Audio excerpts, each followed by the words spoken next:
ನಮಸ್ಕಾರ ವೀಕ್ಷಕರೇ, ಮತ್ತೊಂದು ವಿಡಿಯೋಗೆ ಸ್ವಾಗತ. ಇದೇ ಮೊದಲ ಬಾರಿಗೆ ಬಿಗ್ ಬಾಸ್ ಕಂಟೆಸ್ಟೆಂಟ್ ಒಬ್ಬರು ತಾವು ಬಿಗ್ ಬಾಸ್ಗೆ ಬರ್ತಾರೆ ಅನ್ನೋದನ್ನು ರಿವೀಲ್ ಮಾಡಿದ್ದಾರೆ. ಹೌದು, ಯಾರಪ್ಪ ಅಂದರೆ ಹೋದ ವರ್ಷನೇ ತುಂಬಾ ಇವ್ರ ಹೆಸರು ಕೇಳಿ ಬರ್ತಾ ಇತ್ತು.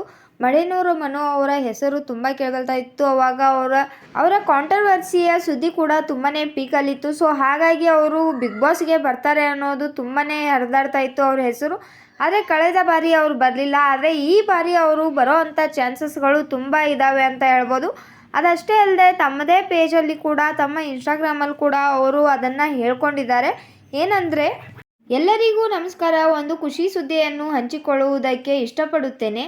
ಮೂಲ ಬದುಕು ಆರ್ಕೆಸ್ಟ್ರಾ ಹಾಗೂ ಕೃಷಿ ಹಾಗೂ 2 ಸಿನಿಮಾಗಳ ಡಬ್ಬಿಂಗನ್ನು ಬಿಡುವು ಇಲ್ಲದಂತೆ ಕೆಲಸ ಮಾಡಿಕೊಂಡು ಇಷ್ಟೊಂದು ಕೆಲಸ ಕೊಟ್ಟಂಥ ಎಲ್ಲ ಹೃದಯಗಳಿಗೆ ಧನ್ಯವಾದಗಳು. ಹಾಗೂ ಇನ್ನೊಂದು ಸಿನಿಮಾವನ್ನು ಅತಿ ಶೀಘ್ರದಲ್ಲಿ ಪುರದಮ್ಮ ದೇವಸ್ಥಾನದಲ್ಲಿ ಟೈಟಲ್ ಲಾಂಚ್ ಹಾಗೂ ಮುಹೂರ್ತವನ್ನು ಮಾಡಬೇಕೆಂದು ನಾವು ನಮ್ಮ ನಿರ್ಮಾಪಕರು ನಿಶ್ಚಯಿಸಿದ್ದೇವೆ.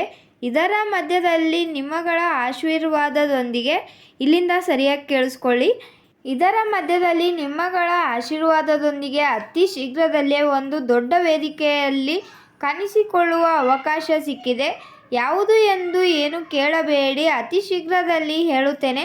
ಆದರೆ ನಿಮ್ಮ ಆಶೀರ್ವಾದ ದೊಡ್ಡ ಮಟ್ಟದಲ್ಲಿ ಬೇಕು ಎಂದು ಕೇಳಿಕೊಳ್ಳುತ್ತಿದ್ದೇನೆ. ಇಂತಿ ನಿಮ್ಮ ಪ್ರೀತಿಯ ಹಳ್ಳಿಯ ಪ್ರತಿಭೆ ಮಡೆನೂರು ಮನು ಅಂತ ಕೂಡ ಹಾಕಿದ್ದಾರೆ.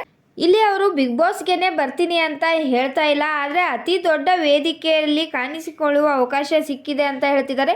ಈಗ ಆಲ್ರೆಡಿ ಜಿ ಕನ್ನಡದಲ್ಲಿ ಹೋಗಿ ದೊಡ್ಡ ರಿಯಾಲಿಟಿ ಶೋನೇ ಅಂತ ಹೇಳ್ಬೋದು, ಕಾಮಿಡಿ ಕಿಲಾಡಿಗಳು ಕೂಡ ಅಲ್ಲಿ ಹೋಗಿ ಅವರು ತುಂಬಾ ಫೇಮಸ್ ಆದರು, ಅದನ್ನು ವಿನ್ ಕೂಡ ಆದರು. ಸೊ ಇನ್ನು ಮತ್ತೆ ದೊಡ್ಡ ವೇದಿಕೆ ಅಂದರೆ ಈಗ ಬಿಗ್ ಬಾಸ್ ಬಿಟ್ಟರೆ ಬೇರೆ ಯಾವುದೂ ಇಲ್ಲ ಅನ್ನೋದು ನಮ್ಮ ಅಭಿಪ್ರಾಯ. ಸೊ ಅಲ್ಲಿ ಬರೋ ಅಂಥ ಚಾನ್ಸಸ್ಗಳು ಜಾಸ್ತಿ ಇದ್ದಾವೆ. ಅದು ಅಲ್ಲದೆ ಎಲ್ಲಿ ಏನು ಅಂತ ಯಾವುದು ಅಂತ ಕೇಳಬೇಡಿ ಅಂತ ಕೂಡ ಮೆನ್ಷನ್ ಮಾಡಿದ್ದಾರೆ. ಸೊ ಬಿಗ್ ಬಾಸ್ ನಿಯಮದಲ್ಲಿ ಮಾತ್ರ ನಾವು ಈ ರಿಯಾಲಿಟಿ ಶೋಗೆ ಹೋಗ್ತಿದ್ದೀವಿ ಅಂತ ಎಲ್ಲೂ ಕೂಡ ಬಹಿರಂಗವಾಗಿ ಹೇಳ್ಕೊಳ್ಳೋ ಅಂಥ ಅವಕಾಶನ ಬಿಗ್ ಬಾಸ್ ಅವರು ಕೊಡೋದಿಲ್ಲ. ಅವರಾಗೇ ರಿವೀಲ್ ಮಾಡೋವರೆಗೂ ಯಾರು ಕೂಡ ಹೇಳುವಂತಿರೋದಿಲ್ಲ. ಸೊ ಹಾಗಾಗಿ ಇವರು ಕೂಡ ಬಿಗ್ ಬಾಸ್ಗೆ ಬರ್ಬೋದು ಅನ್ನೋ ಅಂಥ ನಿರೀಕ್ಷೆಗಳು ತುಂಬ ಇದ್ದಾವೆ. ಈಗಾಗಲೇ ಬಿಗ್ ಬಾಸ್ ಸೀಸನ್ ಈ ಸಾರ್ತಿ ತುಂಬಾ ಬೇಗ ನಡೆಯುತ್ತೆ, ಶುರುವಾಗುತ್ತೆ ಅಂತ ಕೂಡ ಹೇಳಿದ್ದಾರೆ. ಅದಕ್ಕೋಸ್ಕರನೇ ಈಗ ಪೂರ್ವಭಾವಿಯಾಗಿ ಏನೇನು ಕಾರ್ಯಕ್ರಮಗಳನ್ನ ಅಥವಾ ಕೆಲಸಗಳನ್ನ ಮಾಡಬೇಕೋ ಅದೆಲ್ಲ ಶುರುವಾಗಿದೆ ಕೂಡ. ಸೊ ಅದ್ರ ಜೊತೆಗೇ ಕೆಲವೊಂದಿಷ್ಟು ಕಂಟೆಸ್ಟೆಂಟ್ಗಳ ಜೊತೆಗೆ ಅವರು ಅಗ್ರಿಮೆಂಟ್ ಕೂಡ ಮಾಡ್ಕೊಂಡಿರ್ತಾರೆ ಅನ್ನೋದು ನಮ್ಮ ಅಭಿಪ್ರಾಯ.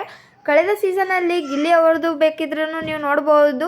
ಬಿಗ್ ಬಾಸ್ ಅಕ್ಟೋಬರಲ್ಲಿ ಶುರುವಾಗ್ತಿದ್ರು ಕೂಡ ಮಾರ್ಚಲ್ಲೇ ಅವ್ರ ಜೊತೆಗೆ ಅಗ್ರಿಮೆಂಟ್ ಮಾಡ್ಕೊಂಡಿರ್ತಾರೆ. ಸೊ ಹಾಗಾಗಿ ಈಗಾಗಲೇ ಸ್ವಲ್ಪ ಜನ ಕಂಟೆಸ್ಟೆಂಟ್ಗಳೊಂದಿಗೆ, ಈ ವರ್ಷದ ಕಂಟೆಸ್ಟೆಂಟ್ಗಳೊಂದಿಗೆ ಕೂಡ ಅಗ್ರಿಮೆಂಟ್ ಆಗಿರೋವಂಥ ಚಾನ್ಸಸ್ಗಳು ಜಾಸ್ತಿ ಇರುತ್ತೆ. ಸೊ ಅದರಲ್ಲಿ ಮಡೆನೂರು ಮನು ಒಬ್ಬರು ಕೂಡ ಇರ್ಬೋದು ಅನ್ನೋದು ನಮ್ಮ ಅನಿಸಿಕೆ. ಕಳೆದ ವರ್ಷ ಬಿಗ್ ಬಾಸ್ ವೇದಿಕೆಯಲ್ಲಿ ಮಾತ್ರ ಅಲ್ದಿರ ಮೊದಲಿಗೆನೇ ಸ್ವಲ್ಪ ಜನರ ಲಿಸ್ಟನ್ನು ಅಥವಾ ಸ್ವಲ್ಪ ಜನರು ಇವರು ಬಿಗ್ ಬಾಸ್ಗೆ ಆಯ್ಕೆಯಾಗಿ ಬರ್ತಿದ್ದಾರೆ ಅನ್ನೋದನ್ನು ಕೂಡ ರಿವೀಲ್ ಮಾಡಿದರು. ಕಾಕ್ರೋಚ್ ಸುದಿ ಅವ್ರದ್ದು ಕೂಡ ನೋಡಿರ್ಬೋದು, ನಾನು ಯಾರು ಅಂತ ಕೇಳಿಬಿಟ್ಟು ವಿಡಿಯೋ ಮಾಡಿ ಹಾಕಿದರು. ಸೊ ಅದೇ ರೀತಿಯಾಗಿ ಈ ವರ್ಷವೂ ಕೂಡ ಏನಾದರೂ ಮಾಡ್ಬೋದು ಅನ್ನೋ ಅಂಥ ಚಾನ್ಸಸ್ ಕೂಡ ಇದ್ದಾವೆ. ಇದನ್ನೆಲ್ಲ ನೀವು ಮೊದಲೇ ತಿಳ್ಕೊಬೇಕು ಅಂದರೆ ಈ ಕೂಡಲೇ ನಮ್ಮ ಚಾನಲ್ಗೆ ಸಬ್ಸ್ಕ್ರೈಬ್ ಆಗಿ. ಇದೇ ರೀತಿಯಾದ ಬಿಗ್ ಬಾಸ್ ರಿಲೇಟೆಡ್ ಅಪ್ಡೇಟ್ಗಳು ನಮ್ಮ ಚಾನಲಲ್ಲಿ ಬರ್ತಿರ್ತವೆ ಅಂತ ಹೇಳ್ತಾ ಈ ವಿಡಿಯೋನ ಇಲ್ಲಿಗೆ ಮುಗಿಸ್ತಾ ಇದ್ದೀನಿ. ಮತ್ತೆ ಸಿಗೋಣ ಮುಂದಿನ ವಿಡಿಯೋದಲ್ಲಿ.